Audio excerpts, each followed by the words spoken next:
Buram harda Xırdalanda, gözəl bir yerdə. Bizim belə bir qəşəng villamız. Bəh, gözəl ev. Bu bunun həyəti.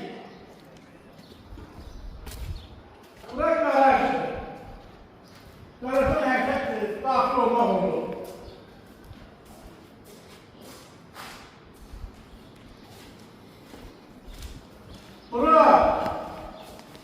Burada həyat başının qarajıdır. Bu da evin yan bölümünə keçməyə yer.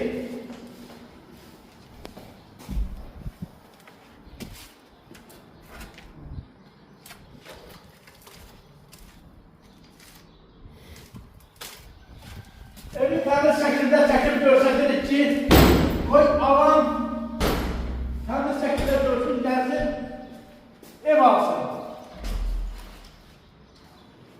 Biz girdik evi eləyək, bir də hal-hası içərinə girdik. Bu pləkəlini zövqlə yığılır. Allah bunu yığanın canını salamat edilsin. Bəh, bəh, bəh.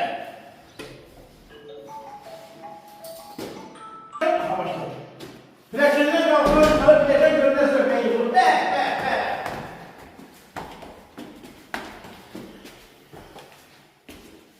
Sağ tərəfdə bir otaq. Hollar bölünür. Yığılır. Bura kukna.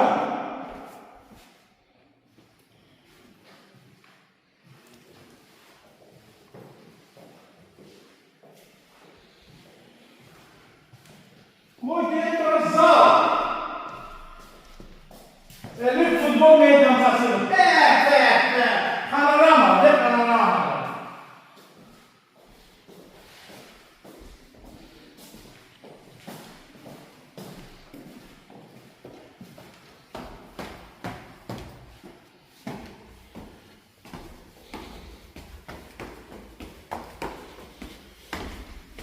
Kalktım 3. mərtəbəyə.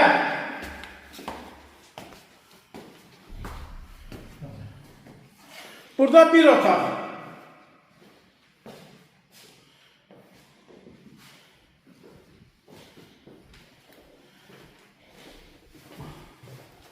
Burada 2 otaq.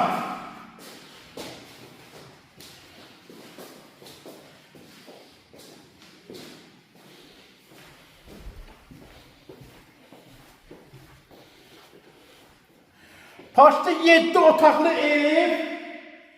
Mən onu sizə, burada baxmaq.